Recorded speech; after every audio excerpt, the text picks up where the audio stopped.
A visitor? Could it be? Oh, I'm so glad you've come. Is it to meet me? No, no, it couldn't be. You didn't come for me. You came for a tale of the louds, didn't you? Hmm, fine. I'll tell you a tale, all right. A tale when they first met me. Except for that Lucy girl. She's a good disciple of mine. It begins with Lincoln at the sitting room fiddling with a video game. He was doing quite well, in fact. He was doing better than he ever had done. Consequently, he didn't want this golden streak of his to dissolve.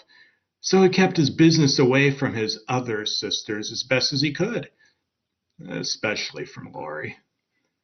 She'd been hounding the family for the whereabouts of her phone. They toiled away for an answer to give, but none could be found.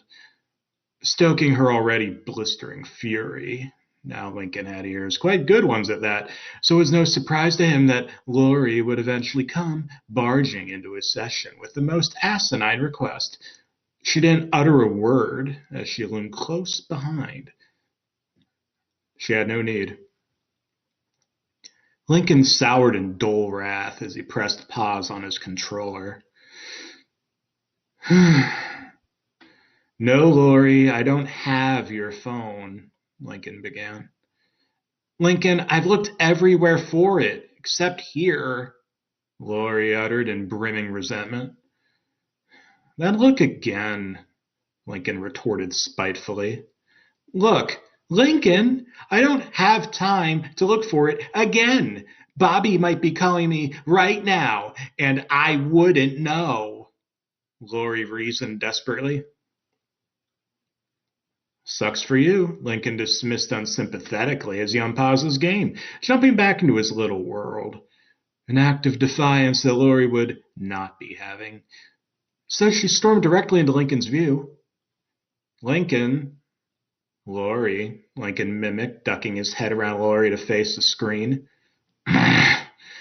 Lincoln, you've got 5 seconds to either get up or that thing goes off, Laurie threatened. Whatever, Lincoln dismissed stubbornly, keeping his eye on the prize. Consequently, laying the final straw on Laurie's back. Really? You want to be like that? Fine, I'll do it right now, Laurie proclaimed, reaching under the TV set. She grasped tight on the largest cord connected to his gaming console. Wait, no, please, Lincoln beckoned, but unfortunately for him, he was simply too late, Laurie proudly announced, much to Lincoln's chagrin, as he looked on in mourning at the guts of the gaming console and the TV's lack of a signal. He collapsed onto his knees, devastated. You monster! Sorry, Link, but next time, maybe do what I say, Kay, Laurie smirked from up high. Burning up Lincoln's distraught shock, leaving nothing but flaming hot hatred in its wake, he said, Do you have any idea how long it took for me to get up to that part? Suddenly, right at that moment, Lincoln and Laurie froze solid, as Laurie felt something deep in her pocket vibrating. To which Laurie smacked her forehead in realization. Of course I left it on silent.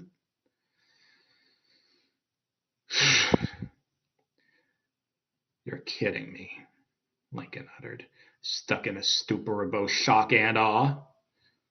Yeah, well, Laurie paused, taking in Lincoln's dumbfounded look. But look on the bright side. At least we learned something, right? Laurie suggested, but Lincoln didn't answer verbally. Rather, his pained blank stare told Laurie all she needed to know. Actually, I leave that part up to you, Laurie added, slowly but steadily leaving the scene of the crime. And Lincoln alone to writhe as he kneeled over onto his side, bundled up in a ball of defeat. That was until that disciple of mine appeared from behind the couch. Hi, Lincoln. Ah! Lincoln shrieked, bounding onto his feet in fright, till he met with Lucy's ebony bangs. How do you even do that anyway? Practice, I suppose, Lucy answered with an unsure shrug, adding to Lincoln's suspicion. Practice like sneaking? Lucy almost gave an answer, but relented at the last second. She shook her head. Magic tricks? Lincoln asked unsurely, to which Lucy didn't give an answer. Lincoln groaned internally at that. It's magic, isn't it? Not entirely. Her lips curved into a barely noticeable grin, but it plays its part. Lincoln raised a brow in confusion. Then what's the other bit? I'd rather not go in depth, but let's say if I wanted something to happen, then I'd go to my friend and put in a little favor, Lucy explained, making Lincoln purse his lips in intrigued thought. Just keep it small, though, Lucy disclaimed. Small, huh? Lincoln repeated, turning his head behind him, facing the stairs, hearing Lori already on her phone. Is revenge small enough to ask? Lincoln inquired. Just... And here I thought you didn't have a dark side, Lucy complimented, making Lincoln raise the brow in confusion before widening his eyes in realization. Oh, no, not like that kind of revenge. Just enough to, like, I don't know, get Lori to stop being so airheaded? I think that can be arranged. Come nightfall, I'd already heard Lucy's request and accepted it wholeheartedly, as the plot she devised was so devious I could never resist. And that plot, of course, was to take her to a place where all Lori knew was not. So I plucked her out of bed and into the palm of my hand. Of course, she didn't know that. And without that clarity, fear gouged out whatever tender warmth was left, as she gazed all around at the everlasting abyss of space. She begged and pleaded to know where she was, getting her estranged answer at the sight of Earth close enough that she could only hope to grasp it within her delicate hand. I could feel that she wasn't sound of mind at the sight of her home being so far away, so I held my children's prying hands back, at least for now. Instead, I let her delirium spread further as she surveyed the decaying gray crater-speckled landscape. At first, she believed it to be the moon, since she was close enough for that to be a possibility. But a closer look told her that this ground far more resembled flesh than rock, noting that the ground beneath her pulsated, breathed even, heaving her unwavering fright over her quivering shoulders. She almost fell into what felt to be the edge of yet another crater. However, there was no more crater. This was an entire canyon of hidden viscera. Massive, expansive, blue, pulsating veins carrying my children's drink. Following the veins up led her eyes to greater ravines. Ravines so deep they revealed one of my many bones. A sight that made her think maybe this wasn't just something, but rather someone. Of course, I alone wasn't the sole living being here, as Lori herself quickly found as she spotted a pink, blotchy creature suckling its drink vehemently. Narrowing her eyes, Lori spotted another and another, countless more lined along my vein, all of them digging their nailless, elongated fingers into my veins synchronously, cupping their hands in wake of the blood spilling forth that they drank from their toothless mouths freely. Lori fancied herself mad, for the sight before her was so maddening that Lori simply didn't draw any other conclusion than mania finally overtaking her. But this was no illusion, as staring right back at her were all my blind children, yet not at all senseless, for they all managed to ogle Lori ravenously as fluid trickled down their pink, bare chins.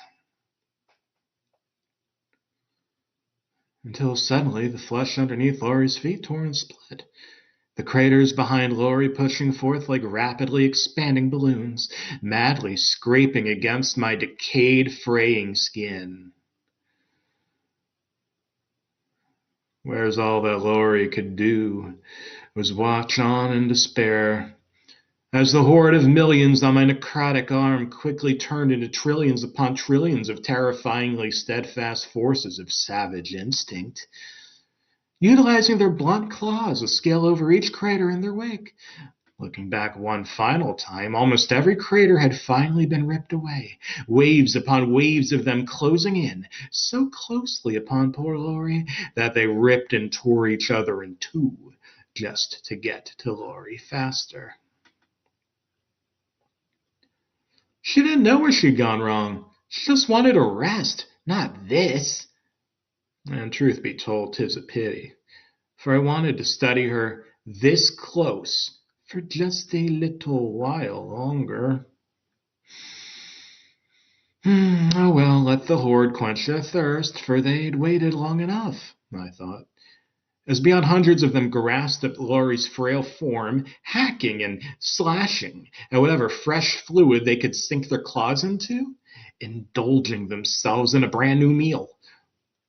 Oh, in truth, I could have kept her there, left her till my offspring rent her flesh down to the very bone, well, if I so wished. But if I did that, then my children would never return to my flesh.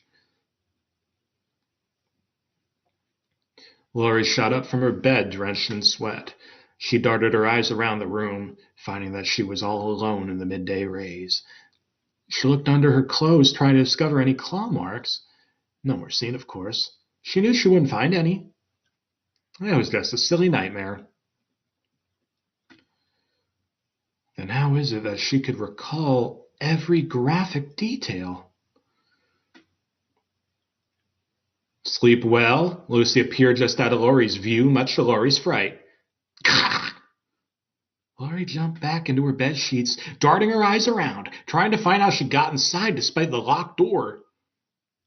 Never mind how I got in, Lucy dismissed callously, astounding Lori's shaken mind. Did you just read my mind? Lori raised an accusatory finger. No. You guys are always wondering how I get around is all, Lucy explained, putting Lori's suspicions a little more at ease, though that didn't say much. Okay, then, Lori replied as she furrowed her suspecting brow. So, did you sleep well? Lucy pressed. I guess. Sorry, I just had this super weird nightmare, Lori began, to which Lucy took a seat beside Lori. Do tell, Lucy encouraged. After the end of Lori's retelling, Lucy stood up from where she sat. Thank you for the story. Hope your next night's slumber goes much smoother, Lucy wished, pacing out the room whilst bearing the slyest grin I or Lori had ever seen, while adding to Lori's ever-growing anxiety. Later on the day, Lori and Lincoln collided when they were both attempting to go through the stairs. Oh, sorry, Link, I can't talk right now, sorry, Lori apologized in quite a perturbed tone. Hey, what's the rush? Something wrong? No, Lincoln, everything's fine. Just... Look, I'm sorry about yesterday. I should have, thought first before I did all that, but that's not the only thing that's bothering me. Lincoln understood her shame for yesterday, but what was this other thing? It's not? No. Can you talk to Lucy for me? She's acting really weird today. As soon as Laurie mentioned Lucy's name, it all just about fell into space for the snow-haired boy as he aimed his crosshairs at Lucy's door. Yeah, I think that can be arranged. Lincoln obliged, much to Laurie's elatement. You will? Oh my gosh, thank you, Linky! Laurie thanked with quite the smothersome hug. You're welcome, sis. Lincoln got out. Just barely. Oh, sorry. Laurie let go in slight embarrassment as he came crashing to his knees. You're not mad about yesterday, right? Um, Lincoln sat in thought for a moment as he caught his breath. Let's just let sleeping dogs lie, yeah? Yeah, Laurie agreed, the silence drawing Lincoln's eye toward Lucy's dreaded door. Well, good luck in there, twerp. Laurie smirked as she ruffled his hair before going on her way. Hey, what did we just agree on? Lincoln chided playfully as Laurie slipped out of view, setting his sights back to Lucy's door. His brow furrowed in determination as he approached and turned the door's knob open, being greeted by Lucy lying flat on her bed. Ah, welcome, brother dearest, Lucy greeted with a knowing smirk. Much to Lincoln's confoundment. What? Look, I know you did something to Laurie, and you better tell me what that thing was. I merely did as you asked. That is, of course, making her not so airheaded, as you put it, Lucy relayed. Well, yeah, I know that, but what did you do? Lincoln bellowed impatiently. But Lucy just smirked at his ire. Nothing. I just called in a favor from a friend. That's about it for me, Lucy confessed. Merely feeling Lincoln's growing wrath. All right, you better give me a straight answer right now, or I'm getting Mom up here. How about you just thank me for what I've done for you, and then go back to that little game of yours? Besides, if you get Mom here, then I'll be forced to incriminate you for your involvement in all this as well. Lincoln wanted to further argue with my disciple, but even his stubborn nature saw the frivolity in doing such. Fine, you win. I'll leave you be. Lincoln gave in, carrying himself out of Lucy's room. Yes, Linky, let sleeping dogs lie. Lucy grinned eerily at Lincoln as he closed Lucy's door behind him.